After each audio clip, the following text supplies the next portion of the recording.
खूब खूब लाभ उठाना चाहिए। जब तक इंसान कोई जिंदा है, तैरना नहीं जानता, अगर वो पानी में गिर जाए, जितनी कोशिश ज्यादा करता है कि मैं खुद को बचाऊं, उतना डूबता ज्यादा है। और अगर कोई डूब गया, मतलब लगभग मर गया, और प्रयास करना, हाथ मारना वो छोड़ देता है। तो जब मुर्दा बनता है तो वही मुर्दा फिर तैरने लगता है।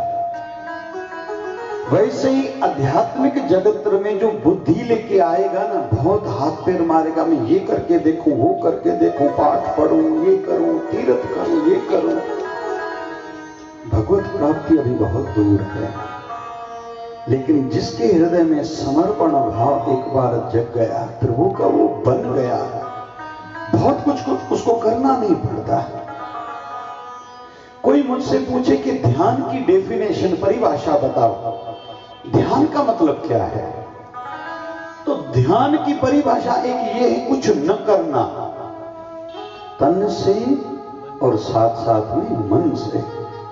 तन से हम बैठ गए, लेकिन मन चारों दिशाओं में दौड़ रहा है, तो भी उसका काम नहीं बनेगा। बाबा नानक से जब संध्या करने वालों का मिलन हुआ था, क्योंकि बाबा नानक से सिद्ध भी मिले हैं, कई पीर भी मिले हैं, कई फकीर भी मिले हैं,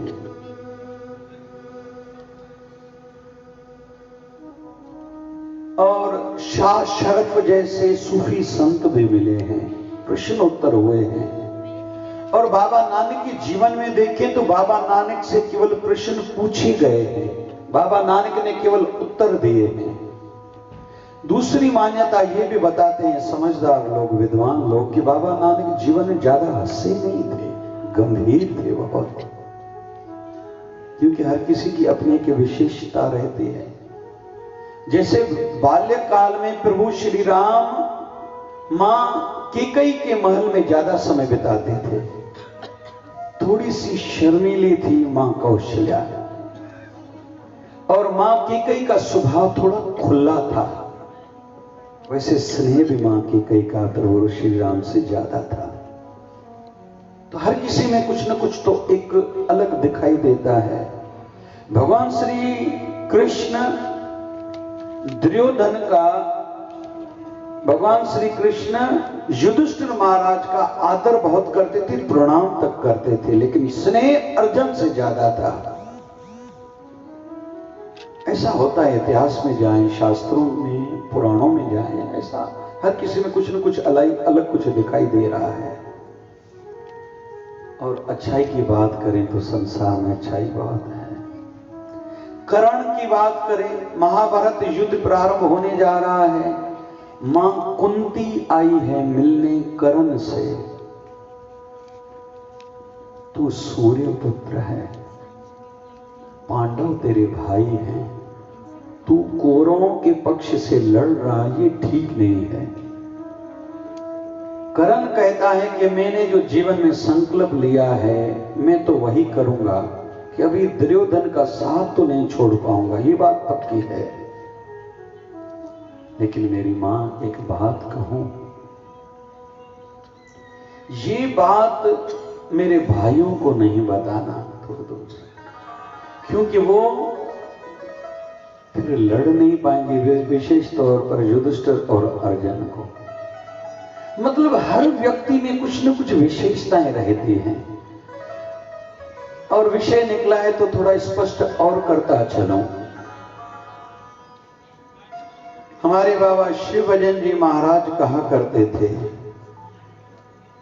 हमारे सदगुरुदेव भगवान 1008 सदगुरु स्वामी शिव भजन जी महाराज कहा करते थे एक बात, के एक संत कहते थे, चोरी करो हराम खाओ सीधा स्वर्ग में जाओ।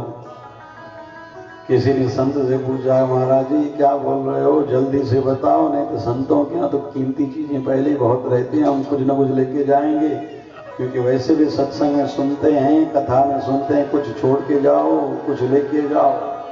तो पुराने हम छोड़ के नए लेके जाएंगे, बहुत सी चीजें यहाँ अच्छी अच्छी हैं। तो बाबा शिवभजन जी महाराज कहा करते थे, चोरी करो मतलब दूर दूर बैठे संत जो वचन कह रहे हैं, एक वो वचन चोरी करके लेके जाओ, और जिस भाव से कह रहे वो भाव चोरी करके लेके जाओ। भले दूर बैठो लेकिन चोरी करके जरूर लेके जाओ। स्वामी विवेकानंद महाराज कहते थे, अपने गुरुवर के दर्शन को जाओ तो उसको वहां बैठे छोड़ के नहीं आना, उनको मन मंदिर में बिठा के फिर चले आना। चोरी करो, हराम खाओ। हराम है क्रोध। आध्यात्मिक जगत में कहा जाता है कि सहज वृत्ति बनो। क्रोध तेरे जीवन में तब आएगा जब तू किसी परिस्थिति को स्वीकारेगा नहीं। इसने ऐसा क्यों किया, इसने ऐसा क्यों कहा, इसने ऐसा क्यों नहीं कहा, इसने ऐसा क्यों नहीं किया, तब क्रोध होता है। जो है सब ठीक है, फिर क्रोध ही नहीं। तो चोरी करो, हराम खाओ, सीधा स्वर्ग में जाओ। तो हर किसी से कुछ न कुछ गुण लेना है। कल दत्तात्रेय महाराज की जयंती का दिवस है। उन्होंने 24 गुण गुरु करे थे। गुरु नहीं, बहुत लोग गलत शब्द कहते हैं कि दत्तात्रेय महाराज ने 24 गुरु करते थे, हमने 3-4 करे तो कौन सी बड़ी बात है। एक अम्मा आई, एक कथा एक जगह थी, व्यास बैठे थे, कथा पूरी हुई तो प्रणाम करके कहते कि मुझे आपको अपना गुरु बनाना है, नामदान लेना है, दीक्षा मंत्र लेना है। तो संतों ने कहा, अम्मा कब से कथा से जुड़ी हो? बोले 40-50 साल से। तो संत कहते हैं, अम्मा अभी आयु कितनी? बोले 70 साल। बोले अभी तक गुरु धारण नहीं किया? मैं बोले महाराज जी करा था। बोले फिर क्या हुआ? बोले 50 साल पहले एक गुरु करा, 10 साल वो गुरु चला, फिर 10 साल के बाद वो गुरु चल बसा। फिर बोले दूसरा गुरु करा 10 साल के बाद, वो भी गुरु 10 साल चला, वो भी चल बसा। तीसरा गुरु करा, वो भी चल बसा। बोले फिर अभी मेरा नंबर है क्या? यहां तो कोई ऐसा नहीं बैठा है। एक संत के यहां कोई आया था। संत ने कहा तेरा काम हो जाएगा, और रो रहा था। वो दूसरे व्यक्ति को लेके आया कि ये संत मुंह से कुछ कहे तो काम किसी का भी बन जाता है। दूसरे को लेके आया, फिर भीड़ बढ़ने लगी, फिर संत जल देने लगे, फिर भभूति अंगारा देने लगे। कुछ समय के बाद एक व्यक्ति आया, मैं गरीब हूं, मेरी बेटी की शादी है, आप कृपा करो। संत राजी हो गए, बोले ऐसे करो, पानी का लोटा लाओ, सुई टच करी, थोड़ा खून निकला, उसमें डाल के बोला घर में जाके जल छटक दो, इससे उसका काम बन गया, बहुत घर में पैसा आया। अब ये बातें दूसरों को पता चली, लाइन लग गई आश्रम के बाहर। महाराज जी केवल एक बूंद चाहिए खून की, केवल एक बूंद खून की चाहिए। लाइन लगी हुई थी। संत ने कहा भैया ले लो, निकालना जितना, हर कोई जो आए इधर से खींचे, कोई इधर से खींचे, मेरा काम बने। आप तो वैसे भी संत हो। ये ठीक नहीं है। ले दे के चोरी करने हैं तो संतों के वचन चोरी करें, भाव चोरी करें। इसलिए तो आया जाता है सत्संग कथा में।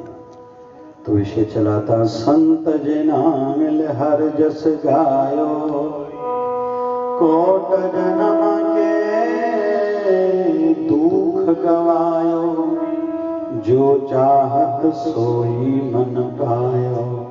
अरे भैया भगवान के नाम का जप करो।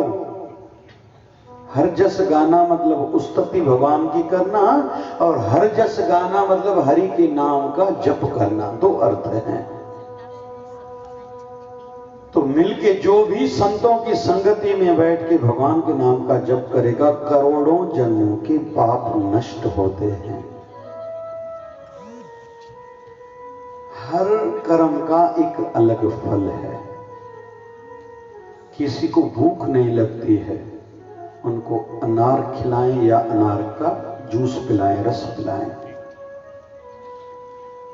किसी में फुर्ती नहीं है, आलस्य बहुत है, करना चाहते लेकिन मूड काम में नहीं बनता, फिर भी अनार का रस पिलाएं उसको 11 और 12 बजे सवेरे के बीच में, दोपहर के भोजन से पहले। किसी को फ्रेशनेस नहीं लगती है, वे अनार का रस पिलाएं। खून बढ़ाना है, उत्साह बढ़ाना है, वे अनार का रस पिलाएं। लेकिन वही अनार का रस कोई रात को पिलाएगा तो नुकसान होगा। पेट की गर्मी है तो छाछ पिलाओ, और जीरा छाछ में डाल के गर्मियों के दिनों में जीरे की थादड़ बना के पिलाओ। लेकिन वही छाछ या दही कोई रात को खाएगा तो बीमारियां होगी और घर से लक्ष्मी चली जाएगी। समय समय का भी अपना एक महत्व रहता है।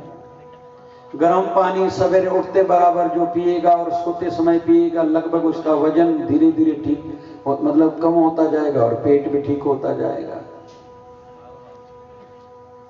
चाइना में कहते हैं लगभग सभी स्लिम लोग दिखाई देंगे, पतले मोटा नहीं दिखाई देगा। क्यों? बोले एक तो गर्म पानी पूरा दिन पीते हैं, दूसरा घर में तेल नहीं लाते, तीसरा शक्कर नहीं लाते, चौथा नमक नहीं लाते। बस 4 रहस्य हैं। ये चाइना की बात बता रहा हूं। जहां कोई ऐसा हो तो उसका स्वागत करेंगे जिसके घर में तेल नहीं आता, या शक्कर नहीं आती, या नमक नहीं आता और गर्म पानी पूरा दिन पीता है तो उसका सत्कार होना चाहिए। बहुतों को तो लगता है कि तली हुई चीजें ही खानी है। हाँ, पूड़ी ठहनी न भंडारे में मस्त ठही हुई 8-10 थाली खाऊं तो बाकी पोइ पुछ जाए मांखे केतिरियूं खपनि। हाँ, 8-10 थाली माण्हू न खाई वेंदो छा? चइनि पिया मालपुड़ा जो मालपुड़ा सुबुह जो खाईंदासीं, आलू पूड़ियूं 2-3 खाई वठूं और शाम जो समोसो कचौड़ी त ज़ाहिर माण्हू नियम निभाईंदो न। पानी पूरी त गण बि न आहे, पाणी आहे न, ॿियो छा आहे हुनमें, छा आहे। पकोड़ा तो वहीं भंडारे में थींदा ही थींदा, ज़ाहिर भोग तो लगाइबो। सुभाणे बाबा चवंदा मुंहिंजे दर जा पकोड़ा न खाता हो। तो एक छोटी बच्ची से डॉक्टर ने पूछा, टीचर ने पूछा बड़े होके क्या बनोगे? बोले मम्मी के जैसे। बोले मम्मी तेरी क्या करती? बोले पूरा दिन एक हाथ में रिमोट कंट्रोल, दूसरे हाथ में मोबाइल लेके बैठी रहती है। काम वाली बाई को बोलती मेरे लिए समोसे बनाओ, अभी पनीर बनाओ और कचौड़ी बनाओ, पकौड़े बनाओ। फिर हर महीने डॉक्टर के पास जाके बोलती है कि मैं ज्यादा खाती तो नहीं, फिर भी बढ़ती क्यों जा रही हूँ। यहाँ तो कोई ऐसी मम्मी नहीं बैठी ले देके। अभी मैं आपके मन मंदिर को तैयार कर रहा हूं कि प्रभु को स्थापित करूं आपके मन मंदिर में। क्योंकि ध्येय याद हो, उद्देश्य याद हो, हम क्यों यहाँ आए। बहुत लोग गलतियां कर बैठते हैं। घना बारन के वठी दी हलो बाहर के चक्कर देवाए था। प्रभु की उस्तत करो संत मीत, सावधान एकाग्र चित। ये विधि है। उठत बैठत सोवत नाम, कह नानक जन कहे सदकाम। जो हरि के जन है, जन मतलब प्रिय प्यारे, जो प्रभु के प्यारे हैं, परमात्मा के प्यारे हैं, उनका काम क्या है? उठत, कहो ना भाई, उठत बैठत सोवत नाम, कहो नानक जन कहे सदकाम। उनका एक ही काम है, वो दूसरा काम नहीं जानते। बाबा नानक जब घूमते हुए कई समय के बाद अपने घर लौटे थे, माँ कहती है तो नानक मेरा इकलौता बेटा है, तू बैठ तो सही, तेरे लिए कुछ बना के लाते हो। माँ गई है बनाने के लिए, लौटी है, कुछ लेके आई है रसोई घर से, तो बाबा नानक की आंखें बंद है। नानक ये क्या, थोड़ी देर आए हो फिर भी यहाँ भी आंखें बंद। बोले हाँ माँ। बोले क्या कर रहे हो? बोले अम्मा भगवान के नाम का जप कर रहा हूं। अरे ये थोड़ी देर जप नहीं करोगे तो क्या हो जाएगा? बाबा नानक कहते हैं आखा जीवा विसरे मर जा। ये अम्मा जब नाम जपता हूं तो मुझे ऐसे लगता है मैं जीवित हूं, जिंदा हूं। विसरे मर जा, जब भगवत नाम मुझसे छूट जाता है लगता है मैं मर गया हूं। अरे तेरे को भूख नहीं लगती है? साजे नाम की लागे भूख। अम्मा मेरे को भूख है, लेकिन ये तेरे पदार्थों की नहीं, चीजों की नहीं, भोजन की नहीं, खाने की नहीं, मुझे भूख है साचे नाम की। साचे नाम की लागे भूख उत भूखे खाए चलिए दुख। अरे ये कौन सी भूख है माँ? ये भूख जिनको लगती है उनके सब दुख मिट जाते हैं। अरे भगवान का नाम तो कोई कब भी जप सकता है? नहीं अम्मा, आखण औखा साचा नाम, भगवान का नाम जपना अम्मा सब किसी बस की बात नहीं है। और संतों की शरण में जब भी आए विसरना ही दातार अपना नाम दियो, गुण गावा दिन रात नानक चाहो ए हो। परमात्मा में आपको भूल नहीं पाऊं। जो सिमरन दे साईं नरक न से जाइए, वो कभी नरक नहीं जाएंगे जो सिमरन करते हैं, भजन करते हैं, भक्ति करते हैं। और मैंने कल भी कहा था, कोई पूछे कि संतों को कौन किस प्रकार के शिष्य प्रिय हैं ज्यादा, उनमें से सबसे ऊपर रहेंगे जो भजन सिमरन ध्यान ज्यादा करते हैं। वो सबसे ज्यादा संतों के निकट रहते हैं, हृदय के निकट रहते हैं। उन पर खूब आशीर्वाद अपने गुरुवर के रहते हैं जो भजन सिमरन ध्यान ज्यादा करते हैं।